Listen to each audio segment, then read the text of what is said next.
और बड़ी खबरों में बात होगी स्कूलों की, जिसके खुलने का रास्ता साफ हो गया है, बस तारीख का इंतजार है। साथ ही बात करेंगे बाढ़ से बर्बादी पर राजनीति की, साथ ही गांव की सरकार से जुड़ी खबरें भी आपको दिखाएंगे और दिखाएंगे सिंजारे पर कैसी है बाजारों में रौनक। तो बने रहिए हमारे साथ, देखते रहिए न्यूज 18 राजस्थान।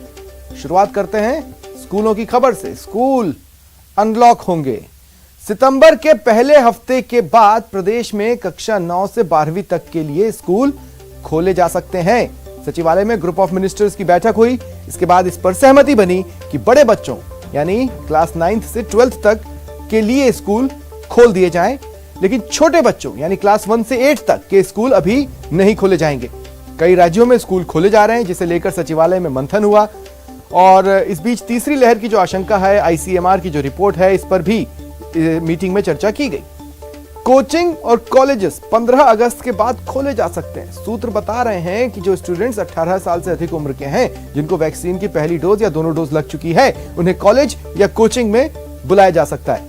हालांकि कोई पेरेंट्स अपने बच्चों को कॉलेज या कोचिंग नहीं भेजना चाहता तो उसे बाध्य नहीं किया जाएगा। ग्रुप ऑफ मिनिस्टर्स की बैठक में मंत्री रघु शर्मा, गोविंद सिंह डोटासरा, डॉक्टर सुभाष गर्ग, भंवर सिंह भाटी शामिल हुए। एसीएस स्कूल शिक्षा पीके गोयल, वित्त प्रमुख सचिव अखिल अरोड़ा, गृह विभाग के सचिव अभय कुमार और प्रमुख शासन सचिव उच्च शिक्षा एल मीणा मौजूद रहे।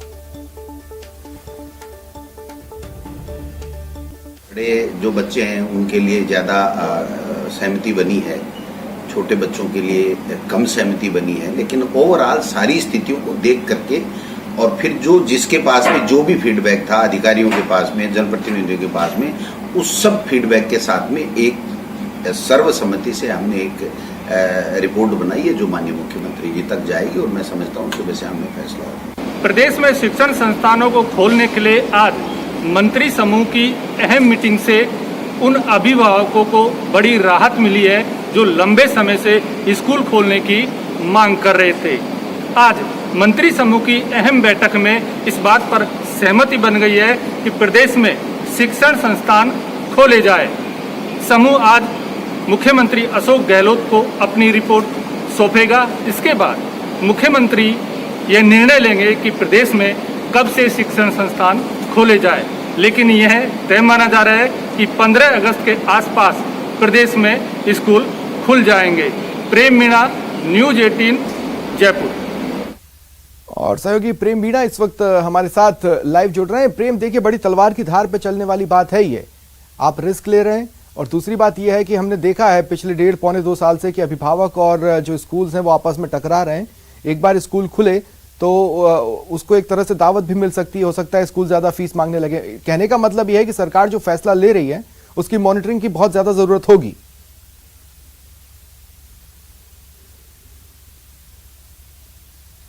जी बिल्कुल स्वप्निल जी, दरअसल देश के 13 राज्यों ने अपने यहाँ के जो शिक्षण संस्थान है उनको खोलने की अनुमति प्रदान कर दी है। अब राज्य सरकार पर भी एक तरह का ये दबाव है कि यहाँ भी स्कूल खोले जाए और इसी के लिए आज मंत्री समूह की जो बैठक सचिवालय में हुई उसमें स्कूल खोलने के लिए जो निर्धारित मानक संचालन प्रक्रिया है उसका अनुमोदन कर दिया है। अब 7 या 8 बजे के आसपास मंत्री समूह कमेटी के अध्यक्ष रघु शर्मा के नेतृत्व में डेलीगेशन मुख्यमंत्री को अपनी रिपोर्ट सौंप देगा। उसके बाद प्रदेश में स्कूल खोलने का अंतिम निर्णय मुख्यमंत्री अशोक गहलोत करेंगे। लेकिन जिस तरह मंत्री गोविंद सिंह डोटासरा ने संकेत दिए है उससे ऐसे लगता है कि कक्षा 1 से 8 तक के जो स्कूल है वो फिलहाल सरकार नहीं खोलेगी। कक्षा 9 से 12 तक के स्कूल है वो खोले जा सकते हैं। हालांकि इसके लिए फिलहाल इंतजार करना पड़ेगा सरकार किस तरह के स्कूल खोलेगी, उसकी मानक प्रक्रिया क्या होगी। इस फैसले पर पहुंचने के लिए किस तरह की वैज्ञानिक सलाह मिली सरकार को प्रेम?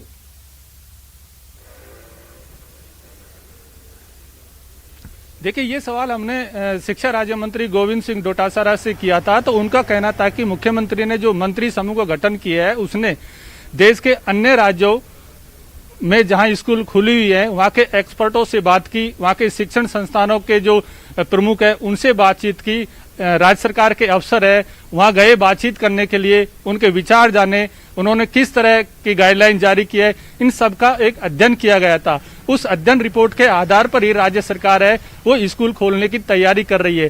सरकार की मंशा है कि किसी भी विद्यार्थी को माता पिता की अनुमति के बिना स्कूल में नहीं बुलाया जाए, क्योंकि उपस्थिति भी एक अपने आप में मायने रखती है।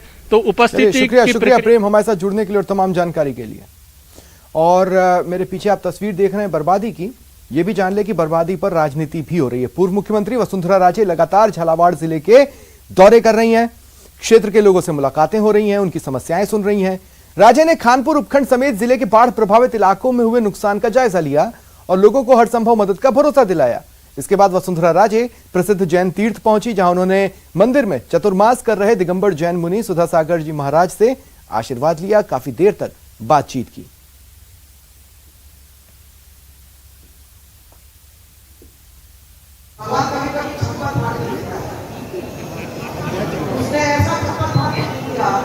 पूरी राजस्थान के अंदर कंट्रोल मैंने जैसलमेर बाढ़ में टूट गया, कोई पानी नहीं आया।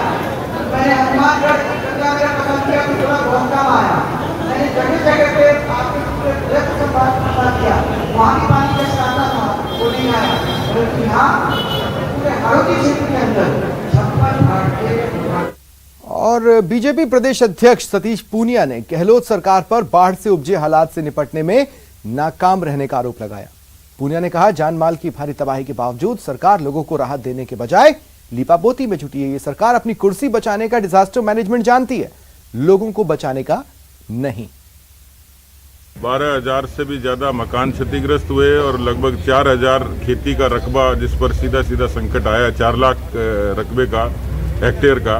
तो मुझे लगता है कि किसानों को बड़ा नुकसान हुआ है। गिरदावरी की घोषणा की है, लेकिन मुझे लगता है कि प्राथमिकता से जिनको जो दिवंगत हुए हैं उनके परिवारों को मुआवजा मिले, संबल मिले, जिनके मकान क्षतिग्रस्त हुए उनको मिले, जिनकी फसलें तबाह हुई हैं उनको तत्काल मुआवजा मिले। तो सरकार अभी लीपापोती कर रही है और ये इसलिए कि सरकार के पास में अपनी कुर्सी बचाने के लिए तो डिजास्टर मैनेजमेंट का कोर्स किया हुआ है, लेकिन राजस्थान की जनता को जनहानि से बचाने के लिए सरकार का डिजास्टर मैनेजमेंट पूरे तरीके से विफल। सूबे में इन दिनों बाढ़ से लोग हलकान हैं। जिले के करीब 6 दर्जन से अधिक गांव बाढ़ की चपेट में हैं।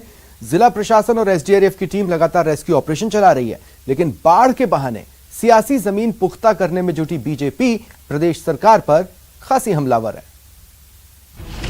बाढ़ से हड़ौती में हाहाकार, सरकार पर बीजेपी का प्रहार, जख्म पर मुआवजे का मरहम कब? मेरी रेडीमेड की शॉप है। बारिश की वजह से, बरसात की वजह से मेरी दुकान में पानी भरा। कम से भी कम 15 से 20 फीट पानी दुकान के अंदर था और 15 से 20 लाख रुपए का ही नुकसान मेरी दुकान में हुआ है। ये सब प्रशासन की गलती की वजह से हुआ है। हड़ौती के बाशिंदे बाढ़ से हलकान हैं। मकान, दुकान, जहां देखो वहां तबाही के निशान। जिला प्रशासन और एसडीआरएफ की टीमें लगातार रेस्क्यू ऑपरेशन चला रही है। बाढ़ प्रभावित क्षेत्रों को लेकर जहां लोकसभा स्पीकर ओम बिरला लगातार क्षेत्र का दौरा कर लोगों को राहत प्रदान कर रहे हैं, वहीं उनकी पार्टी के दिग्गज सरकार पर हमलावर हो गए हैं। प्रदेश की पूर्व मुख्यमंत्री वसुंधरा राजे ने गहलोत सरकार को आड़े हाथों लेते हुए मुश्किल में मसीहा बने सेना के जवानों का आभार जताया। मैं आभार भी व्यक्त करना चाहूँगी जैसे सेना को, जिनने चला के इस समय लोगों की मदद की, लोगों को पानी में से निकाला, लोगों को सुरक्षित निकालने का काम किया। तो सरकार अभी लीपापोती कर रही है और ये इसलिए कि सरकार के पास में अपनी कुर्सी बचाने के लिए तो डिजास्टर मैनेजमेंट का कोर्स किया हुआ है, लेकिन राजस्थान की जनता को जनहानि से बचाने के लिए सरकार का डिजास्टर मैनेजमेंट पूरे तरीके से विफल है। बीजेपी के निशाने पर सीधे प्रदेश सरकार है। सांगोद के पूर्व विधायक हीरालाल नागर के मुताबिक प्रदेश के मुखिया पिछले 1.5 साल से क्वारंटीन है। सरकार ने जनता को उसके हाल पर छोड़ दिया है। हमारे मुख्यमंत्री राजस्थान के अभी तक कोरोना काल से अंदर अपने महल में बंद हैं, जो इतनी बड़ी बाढ़ की त्रासदी के बाद भी उनको क्षेत्र में घूम करके सर्वे करना चाहिए था। हवाई सर्वे करते, आकलन करते, जिलों के प्रशासन को पाबंद करते। बारिश का दौर फिलहाल थम गया है, लेकिन भारी बारिश से हुई तबाही का मंजर अब भी बरकरार है। कई जगहों पर अभी भी जलभराव है। एक ओर जहां बीजेपी सरकार पर हमलावर है, वहीं सरकार भी जल्द राहत पहुंचाने की कोशिश कर रही है। कोटा से न्यूज़ 18 राजस्थान के लिए शाकिर अली की रिपोर्ट। जिला परिषदों और पंचायत समिति के चुनाव के लिए कल से प्रक्रिया शुरू होगी। बीजेपी ने गांव की सरकार में फिर से फतह हासिल करने के लिए रणनीति तैयार की है, तो बीजेपी से टिकट पाने वाले उम्मीदवारों की फहरिस्त भी लंबी होती जा रही है। देखिए बाबूलाल थायल की स्पेशल रिपोर्ट। पिछली मर्तबा कांग्रेस के मुकाबले बीजेपी ने पंचायत राज चुनाव में बढ़त हासिल की थी। पार्टी उसी परफॉर्मेंस को फिर से दोहराना चाहती है, मगर उसके सामने सबसे बड़ी मुश्किल जिताऊ चेहरों की तलाश है। गांव की सरकार के लिए जंग, फिर दिखेगा कमल का दम। क्योंकि इससे पहले जो पंचायती राज के चुनाव हुए थे उसमें 21 में से 14 पे बीजेपी काबिज हुई थी, क्योंकि अक्सर सत्ताधारी दल के साथ में उसका रुझान जाता है। लेकिन पहली बार इतिहास में राजस्थान में हुआ जब बीजेपी को बढ़त मिली और कांग्रेस मात्र 5 सीटों पर सिमट गई। कोरोना की दूसरी लहर के कमजोर पड़ते ही फिर से मरुधरा में शुरू होने वाला है चुनावी शोर। 6 जिला परिषदों और 78 पंचायत समितियों के चुनावों के लिए उम्मीदवारों की जोड़ तोड़ शुरू हो रही है। पिछले पंचायत चुनाव में बीजेपी के प्रदर्शन को देखते हुए पार्टी कार्यालय पर उम्मीदवारों का तांता लगा है। मार्गदर्शक आदरणीय सतीश पूनिया जी का आशीर्वाद लेकर के और मैं जा रहा हूं, और मुझे विजय श्री का आशीर्वाद भी भाई साहब से मिला है, हमारे प्रदेश अध्यक्ष से। निश्चित रूप से वहां 7 पंचायत समितियां हैं, 7 की 7 भारतीय जनता पार्टी का कमल का फूल खिलेगा और जिला प्रमुख भी भारतीय जनता पार्टी का बनेगा। सारे उप प्रधान, सारे उप प्रमुख भारतीय जनता पार्टी के बनेंगे, ऐसा विश्वास लेकर के मैं जा रहा हूं। बीजेपी ने पंचायत चुनाव के लिए मुकम्मल तैयारी की है, लेकिन पहले सुनिए उम्मीदवारी की चाहत में पूनिया दरबार में पहुंचे बीजेपी कार्यकर्ताओं के दावे। सर, मैं पहले प्रधान थी तो भी मैंने अच्छा काम किया। मैं 35 नंबर वार्ड से टिकट मांग रही हूँ। 10 पंचायत तो अपने आमेर में आ रही है और 7 पंचायत जोटवाड़ा में आ रही है। मान सतीश जी पूनिया साहब जो आमेर विधानसभा क्षेत्र के विधायक हैं, राजस्थान के प्रदेश अध्यक्ष हैं, उनको तो मैंने कहा भाई मैं चलो तो सब 5 पटेल बारी साथ आए थे सब गाँव का, और माने यह कह दिया माँ की लाज था के हाथ, जब मैं कह दिया जनता जनाधार माँ की साथ से कांग्रेस का कुशासन ने खुद दिला ने। जीत के दावे हैं और पूरा बायोडेटा तैयार है। कोई जिला प्रमुख बनने के सपने देख रहा है तो कई कांग्रेस उम्मीदवार को धूल चटाने का दावा कर रहा है, लेकिन ये तब हो पाएगा जब इन पर बरसेगी प्रदेश अध्यक्ष की कृपा। वहीं बीजेपी पिछले चुनाव का प्रदर्शन दोहराने की रणनीति पर काम कर रही है। अभी भी 6 जिला परिषदें, 78 पंचायत समितियां हैं। हम लोगों ने प्रभारी नियुक्त कर दिए पंचायत समिति स्तर तक। वो 2-3 दिन वहाँ रह के स्क्रीनिंग करेंगे और उसके बाद जिले की जो समन्वय समिति है, मंडल की जो समन्वय समिति है विधानसभा की, वो सब मिलजुल कर योग्य फैसला करेंगे। हमने बीजेपी ने सभी जिला परिषद और पंचायत समितियों को फतह करने के लिए वरिष्ठ नेताओं को जिम्मा सौंपा है। राजेंद्र राठौड़ जयपुर के प्रभारी बनाए गए हैं। भरतपुर में बीजेपी को जीत दिलाने की जिम्मेदारी अरुण चतुर्वेदी के कंधों पर होगी। दौसा में पूर्व मंत्री प्रभुलाल सैनी कमल खिलाने की जिम्मेदारी संभालेंगे। सवाई माधोपुर में मदन दिलावर को जिम्मेदारी मिली है। जोधपुर में वासुदेव देवनानी और सिरोही में नारायण पंचारिया प्रभारी बनाए गए हैं।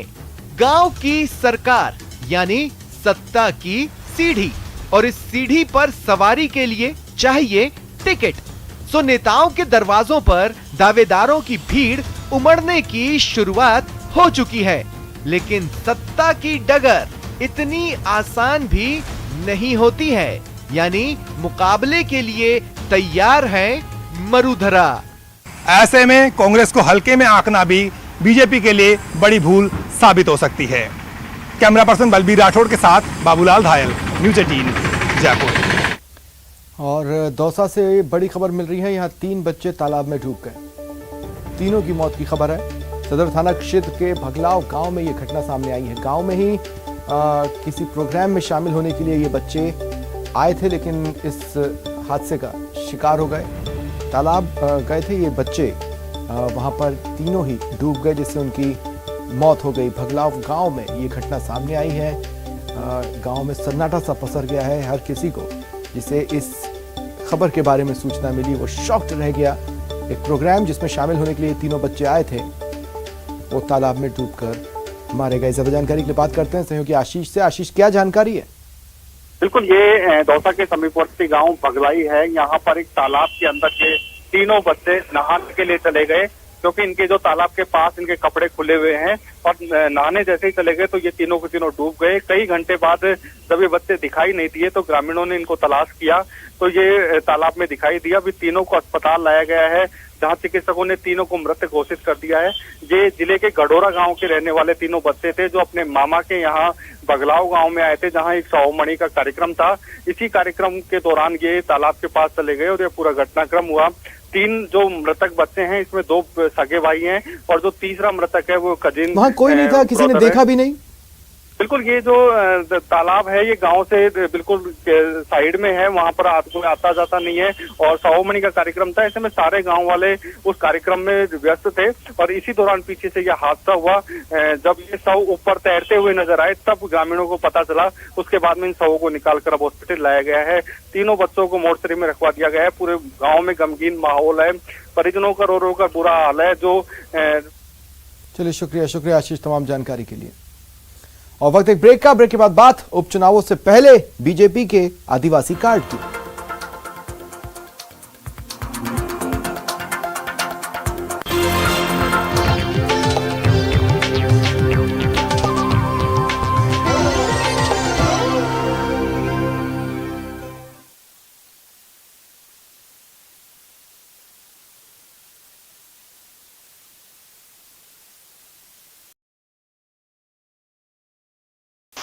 झालावाड़ जिले में आज भी मानसून मेहरबान है। लगातार हल्की बारिश का दौर जारी रहने से जिले भर का मौसम सुहाना बना हुआ है, तो वहीं लगातार बरसात होने से जलाशयों में भी पानी की खासी आवक हो रही है।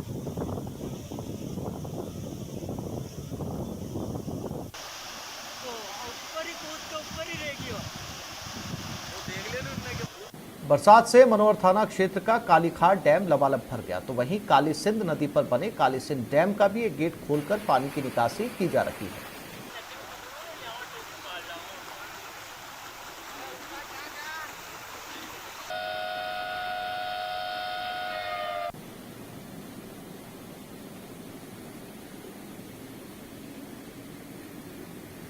झालावाड़ जिले के प्राकृतिक पिकनिक स्थलों पर भी लोग परिवार के साथ पिकनिक मनाते नजर आ रहे हैं, तो वहीं जिले के गागरिन डैम पर पहले ही चादर चल रही है, तो पिड़ावा क्षेत्र का चमली बांध भी लबालब होने की कगार पर है।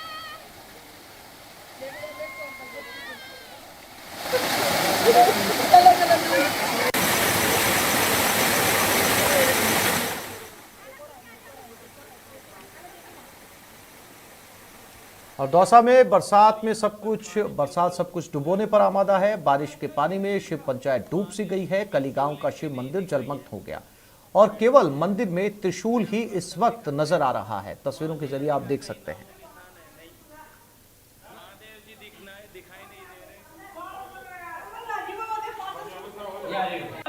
और यहाँ पर पानी बिल्कुल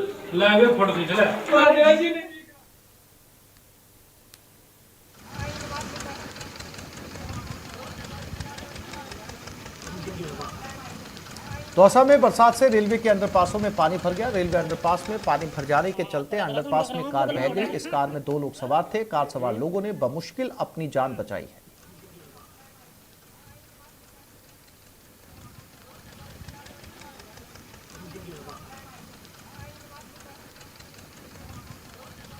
अलवर में भारी बरसात की वजह से नदी नाले उफान पर हैं। यहां माधोगढ़ की पुलिया पर एक ट्रक चालक को जल्दबाजी भारी पड़ी और पानी के तेज बहाव में ट्रक फंस गया। ग्रामीणों ने ट्रक चालक को रस्सी डालकर रेस्क्यू कर बचाया है।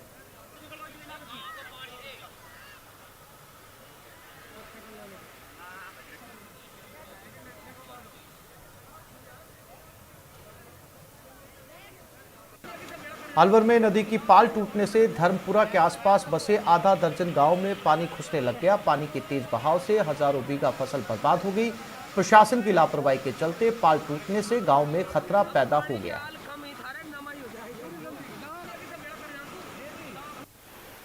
सवाई माधोपुर जिले में बीती रात से ही मूसलाधार बरसात का दौर लगातार जारी है, जिसकी वजह से लटिया नाला पूरी तेजी से बह रहा है। लटिया नाले के दोनों किनारों पर बसे सैकड़ों मकानों के चारों ओर पानी ही पानी हो गया है। जिले में कई जगहों पर सड़कों का संपर्क पूरी तरीके से कट गया है।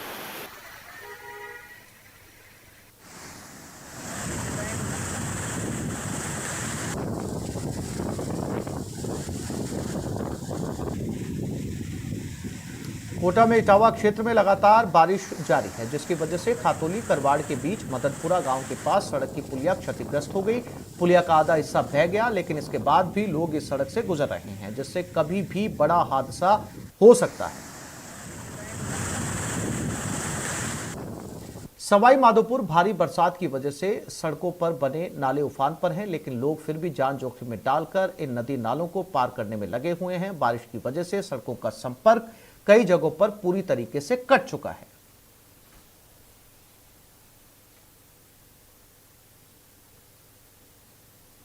भरतपुर में बरसात की वजह से झरनों की खूबसूरती बढ़ा दी गई है। पानी की आवक से गिरते झरनों का मजा लेने के लिए भारी संख्या में लोग उमड़ रहे हैं और नहाने के लिए इन झरनों पर उमड़ रहे हैं।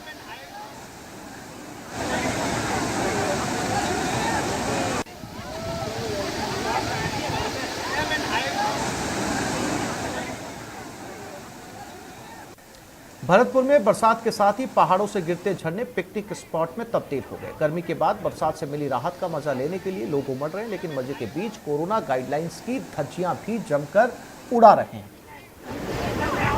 और जान लीजिए, चिरंजीवी स्वास्थ्य बीमा योजना की कल समीक्षा होने वाली है। मुख्यमंत्री अशोक गहलोत योजना की प्रगति की समीक्षा करेंगे। समस्याओं का समाधान निकालने पर चर्चा होगी। बैठक को लेकर सीएम ने ट्वीट कर जानकारी भी दी है। उन्होंने ट्वीट किया है, कल मुख्यमंत्री चिरंजीवी स्वास्थ्य बीमा योजना की प्रगति के संबंध में समीक्षा बैठक की जाएगी। बैठक में चिरंजीवी योजना में आने वाली सभी समस्याओं का समाधान निकालने पर भी चर्चा होगी।